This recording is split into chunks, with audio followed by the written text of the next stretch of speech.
ചൊറിത്തവള. അതെനിക്ക് നമ്മൾ അനീഷായിരുന്നു.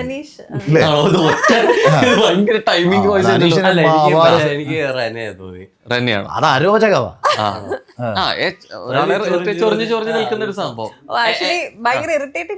അല്ല, ഇത് ചൊറിത്തവള എന്ന് പറഞ്ഞാൽ ഈ തവള ആരുടെ അടുത്ത് പോകുന്ന അവർക്ക് ചൊറിച്ചിൽ വരുമെന്ന് അങ്ങനെ എടുക്കാം. അങ്ങനത്തെ മാനദണ്ഡം വേണമെങ്കിൽ എടുക്കാം. അതായത് ഒന്നില്ലെങ്കിൽ അതായത് അങ്ങനൊരു കപ്പാസിറ്റി അനീഷിനുണ്ട്.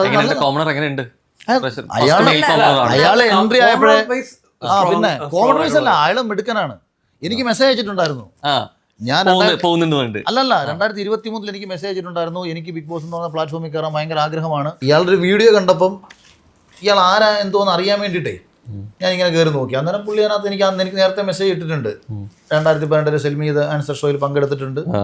എനിക്ക് ലക്ഷ്യത്തിലെത്താൻ എങ്ങനെയാണെന്ന് അറിയത്തില്ല, സഹായിക്കാൻ കഴിയുമെങ്കിൽ സഹായിക്കാം. പക്ഷെ അതായത് ഇതിലേക്ക് എത്താൻ വേണ്ടി പരിശ്രമിച്ചുകൊണ്ടിരുന്ന ഒരാളാണ്. അയാൾ എല്ലാ സീസണും കാണുമെന്നൊക്കെ പറഞ്ഞു. അപ്പൊ ഇത് ഞാൻ ശ്രദ്ധിച്ചത്, പക്ഷെ അയാൾക്ക് ഒരു ഭയങ്കര ബ്രില്യൻസ് ഉണ്ട്. അയാൾ തലച്ചോറുള്ള ഒരാളാണ്. അതൊക്കെ എനിക്ക് മനസ്സിലായിട്ടുണ്ട് കേട്ടോ. ഒരു മത്സരാർത്ഥിക്ക് വേണ്ടിയാണല്ലോ ഒരു ട്രിഗറിംഗ്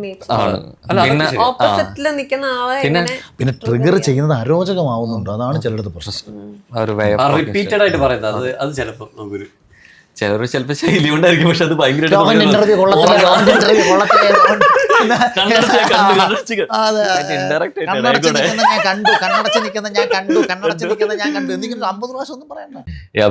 കുറെ കഥകൾ എഴുതി വെച്ചെന്ന് പറഞ്ഞു. അതിൽ ഏത് കഥയായിരിക്കും അഖിൽ മലയാള സംവിധാനം ചെയ്യാൻ പോണത്?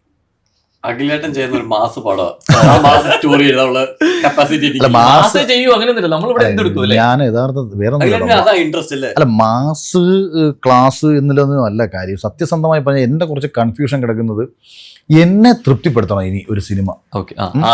സത്യസന്ധമായി പറഞ്ഞാൽ എന്റെ കയ്യിലുള്ള കഥകൾ എല്ലാം ആർട്ടിസ്റ്റുകൾ ഡേറ്റ് തന്നിട്ടുള്ള കഥകളാണ്. ഏറ്റവും വലിയ കഥ കേട്ടിട്ട് നോ പറയുന്ന ഒരാളാണ് ജോയി ചേട്ടൻ. മലയാളത്തിലെ പല പ്രമുഖ റൈറ്റേഴ്സിനടുത്തും മുഖത്ത് നോക്കിയിട്ട് നോ പറഞ്ഞിട്ടുള്ള ഒരാള് എൻ്റെ 2-3 കഥകൾ കേട്ടിട്ടും എടാ ഇത് നമുക്ക് ചെയ്യാം എന്ന് പറഞ്ഞിട്ടുണ്ട്. ഞാൻ ഒരിക്കൽ അജു വർഗീസിനോട് ഒരു കഥ പറഞ്ഞപ്പോൾ അജു ചാടി ഇറങ്ങിയിട്ട് ഇപ്പൊ നമുക്കിത് മമ്മൂക്ക എടുത്ത് പറയണം. ഡബ് ചെയ്തുകൊണ്ടിരുന്ന അജു ഡബ്ബിക്ക് നിർത്തി വെച്ചിട്ട് എന്നെ വിളിച്ചിട്ട് അവൻകൂർ ഫോർട്ടിൽ പോയിട്ട് ഡീറ്റെയിൽസ് കേൾക്ക്. പക്ഷെ എനിക്ക് ഏറ്റവും വലിയൊരു നെഗറ്റീവ് എന്തെന്ന് വെച്ചാൽ, എനിക്ക് ഒരിക്കൽ അടിപൊളിയൊന്നും തോന്നുന്നൊരു സാധനം എനിക്ക് കുറച്ച് കഴിയുമ്പോൾ എനിക്ക് മോശമായിട്ട് തോന്നും. ഞാൻ പിന്നെ അങ്ങോട്ട് ഇറങ്ങുന്നില്ല.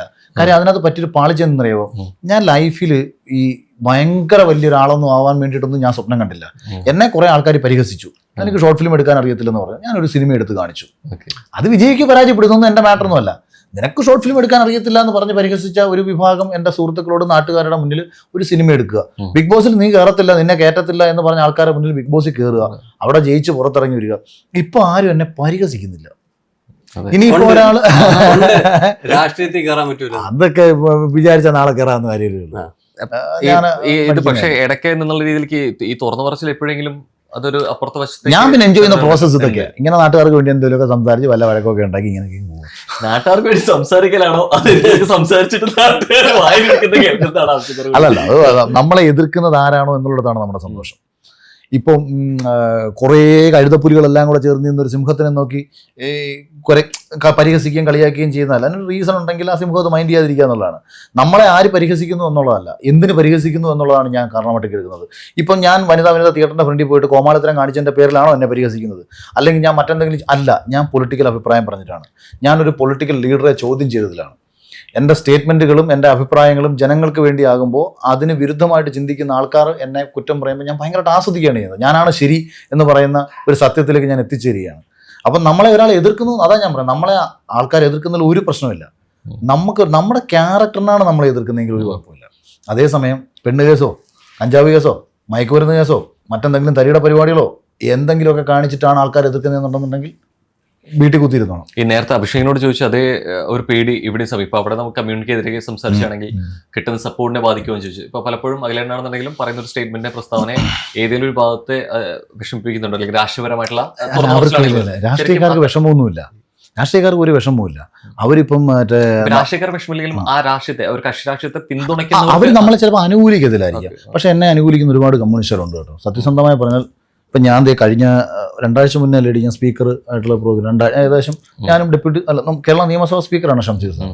അദ്ദേഹത്തിൻ്റെ ഒപ്പം ഞാനൊരു വേദി പങ്കിടുകയാണ്. അപ്പം അദ്ദേഹത്തിന് പറഞ്ഞൂടെ, അദ്ദേഹം ഉദ്ഘാടനം, ഞാൻ മുഖ്യാതിഥിയുമായിട്ട് വരുന്നൊരു പരിപാടി രാഷ്ട്രീയത്തെ അല്ല, അവർ വളരെ വളരെ ബോധതലത്തിലാണ്, ഒരുപാട് ഉയർന്ന തലത്തിലാണ് രാഷ്ട്രീയ നേതാക്കന്മാർ നിൽക്കുന്നത്.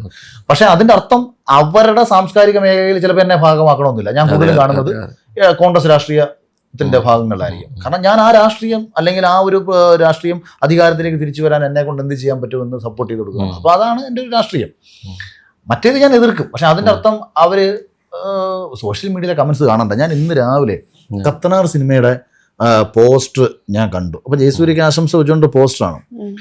അതിന്റെ അടിയിലെ കമന്റ്സ് ഞാൻ വായിച്ചിട്ട് ഞാൻ തന്നെ ആലോചിച്ചു, ജയേട്ടൻ ഒരു പടം ചെയ്തിട്ട് 3 വർഷമായി, അയാളെ എന്തും വേണ്ടി നീ ചുമ്മാ കമന്റ് ഒന്ന് വായിച്ചു നോക്ക്. ഒരു കാര്യവുമില്ലാതെ ചുമ്മാതെ എപ്പോഴും സ്ക്രോൾ ചെയ്ത് നോക്കുന്നു. മലയാള സിനിമ മാത്രം വർക്ക് വായിക്കണ്ട, ചുമ്മാ വായിച്ചു മൊത്തം തെറി ഒരു കാര്യവുമില്ല.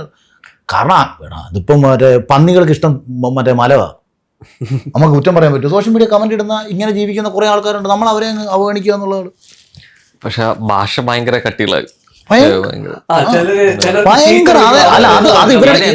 സംതൃപ്തി ഭയങ്കരമായിട്ട് അനുഭവിക്കുന്നവരുണ്ട്. ഇത് മുഖമില്ലാത്ത ഞാനേ രോഹ ഇത് പറയുമ്പോൾ കൂട്ടത്തിൽ ഒരു കാര്യം കൂടെ പറയാതിരിക്കാൻ പറ്റത്തില്ല. ഇപ്പൊ ഞാൻ നമ്മുടെ പടത്തിന്റെ ട്രെയിലർ ലോഞ്ച് ചെയ്തു. അപ്പൊ ഇവിടുത്തെ ഓൺലൈൻ മാധ്യമങ്ങളെന്നല്ല ഞാൻ പറയുന്നത്, ഈ മൊബൈലും കൊണ്ട് തിയേറ്ററിന്റെ ഫ്രണ്ടിൽ നിൽക്കുന്ന ആൾക്കാർ, അതിൽ തന്നെ കുറച്ച് മര്യാദക്കാരും ഒക്കെ ഉണ്ടല്ലോ. അപ്പൊ അവര് എന്നെ 1-2 ഇടത്ത് ബ്ലർ ചെയ്തിട്ട് വിട്ടു. കാര്യം എന്തെന്ന് വെച്ചാൽ, ഞാനിപ്പോൾ നീ പറഞ്ഞില്ലേ കമന്റിന്റെ കാര്യം പറഞ്ഞില്ലേ, ഈ രതി വൈകൃതങ്ങളും അല്ലെങ്കിൽ മറ്റൊരാളുടെ ജീവിതത്തിനകത്ത് കയറി മറ്റൊരാളെ വിഷമിപ്പിച്ച് സന്തോഷം കണ്ടെത്തുന്ന കുറേ മാനസിക രോഗികൾ നമ്മുടെ ഇടയിലുണ്ട്. ഇവന്മാര് ഒരു കാര്യവുമില്ലാതെ ഈ സ്ത്രീകളെ പറ്റി ആക്ഷേപം പറഞ്ഞും അവരെ പറ്റി തെറി പറഞ്ഞ് നടക്കും. അപ്പം ഞാനിങ്ങനെ ഒരിക്കലും സജഷനായിട്ട് ഞാൻ പറഞ്ഞു, നിങ്ങൾ ഈ പലരുടെയും വീഡിയോസ് എടുക്കുമ്പോഴത്തേക്ക് ഇതൊന്നും പൊതുജന അഭിപ്രായത്തിന്റെ ആവശ്യമില്ല. അത്തരം വീഡിയോസിൽ നിങ്ങൾ പൊതുജന അഭിപ്രായം വേണ്ടാത്ത വീഡിയോസിലെ കമന്റ് സെക്ഷൻ ഓഫ് ചെയ്ത് വെക്കും. അപ്പോൾ ഓഫ് ചെയ്ത് വെക്കുമ്പോൾ അറിയുമോ, ഒരു പെണ്ണിന്റെ ഒരു വീഡിയോ കണ്ടിട്ട് അല്ലെങ്കിൽ അവളുടെ ഏതെങ്കിലും ഒരു ഭാഗം കണ്ടിട്ട് ഒരു കമന്റ് ഇട്ട് ഒന്ന് ആസ്വദിക്കണം. കാര്യം ഇവന്റെ അമ്മയും പെങ്ങളൊന്നും അല്ലല്ലോ. ഇപ്പൊ എന്തെങ്കിലും തള്ളയ്ക്കുന്നെങ്കിൽ വിളിക്കണമെന്ന് ഇവന് കമന്റ് ഇടാൻ പറ്റുന്നില്ല, ഇവനെ ഭ്രാന്ത് പിടിക്കും. ഇവനെ ഭ്രാന്ത് പിടിപ്പിക്കാൻ best option comment section of ചെയ്യാനുള്ള. ഞാൻ അങ്ങനെ ഒരു അഭിപ്രായം പറഞ്ഞതിന് സിനിമ ഞങ്ങൾ പ്രൊമോട്ട് ചെയ്യത്തില്ല. ഈ PR-കാർ വിളിച്ചു, ഇവർ പ്രൊമോട്ട് ചെയ്തില്ലെങ്കിൽ എനിക്കും ഞാൻ പറഞ്ഞു, നിങ്ങളാരും എന്നെ എൻ്റെ ഒരു വീഡിയോ നിങ്ങൾ ദയവീ എടുക്കരുത്, അല്ലെങ്കിൽ ഈ പുറത്തിറങ്ങി ഞാൻ പോകുന്ന ആളല്ല, നിങ്ങളാരും എന്നെ അങ്ങനെ കണ്ടിട്ടും കാണത്തില്ല. പക്ഷെ ഒരു അഭിപ്രായം പറഞ്ഞപ്പം ആ അഭിപ്രായത്തെ ഇവർ സ്വീകരിച്ച രീതി ഇങ്ങനെ, അതാണ് പ്രശ്നം. അപ്പം ബോധപൂർവം പച്ച മലയാളത്തിൽ പറഞ്ഞാൽ ആരുടെ അമ്മയും പെങ്ങളെയും വിറ്റിട്ടായാലും വേണ്ടിയില്ല, ഞങ്ങളുടെ ഒരു കണ്ടന്റിന് റീച്ച് വേണം. ഈ മനോഭാവം ശരിയല്ല. അപ്പോൾ അത് നാളെ നിന്റെ ഭാര്യയോ നിന്റെ മകളോ മറ്റൊരാളോ ആകുമ്പോഴേ അതിൻ്റെ ഒരു ബുദ്ധിമുട്ട് നമുക്കറിയത്തുള്ളൂ. ഏറ്റവും റീസെന്റ് ജയറാമേട്ടൻ്റെ മകളുടെ ഒരു വീഡിയോ, എന്തിനാണ് ഇങ്ങനെ അവർ ആ കുട്ടി ഏതെങ്കിലും രീതിയിൽ സമൂഹത്തിൽ മോശം രീതിയിൽ വന്ന് പ്രത്യക്ഷപ്പെടുന്ന ഒരാളാണോ?